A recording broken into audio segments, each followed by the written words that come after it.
May isang katanungan pa rin ang hanggang ngayon nananatiling palaisipan. Kung ang pakay ni Tolentino na gawing hubot-hubad ang magiging simbolo ng pagiging malaya, bakit may takip na dahon itong bahagi ng kanyang katawan? So when he was commissioned by Palma, no?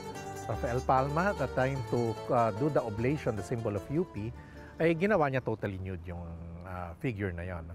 But nung nagkaroon na ng bagong presidente, si Bocobo, and he saw that the study, no, the full figure study had exposed genitalia, ni-request niya na takpan daw yon. So tinakpan naman sumunod siya. Was this an act of censorship, putting the fig leaf Yes, on it the was. genitalia? It was definitely an act of censorship. In a university that technically prides itself, no, the university that technically prides itself from being the more forward-thinking university during that time. Bakit kaya siya ginawang nakahubad? Yun po rin yung laging tanong namin sa sarili namin.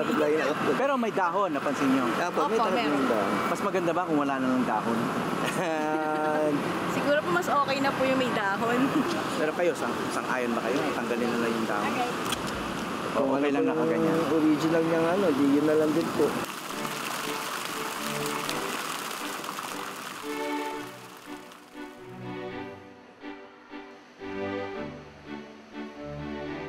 Ang classical Greek sculpture na inaaral ng mga estudyante rito ang naging inspirasyon din ni Tolentino.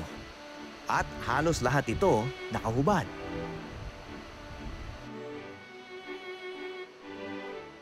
Okay, nahiram namin dito sa office ni Dean Toyn Imao itong libro tungkol kay Guillermo Tolentino. At nandito sa ilang pahina yung mga early drawings ni Tolentino nung nag-aaral pa lang siya ng art, no? Tsaka sculpture. Inaral niya talaga kung paano gumawa ng mga nude. Ayon dito sa libro ay tinawag si Tolentino na Filipino Rodin, no? Dahil sa kanyang mastery ng nudes, no? So makita natin dito yung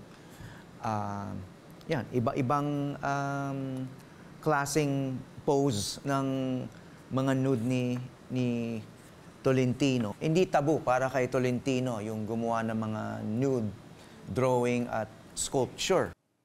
Maraming salamat sa pagtutok sa Eyewitness, mga kapuso. Ano masasabi niyo sa dokumentaryong ito?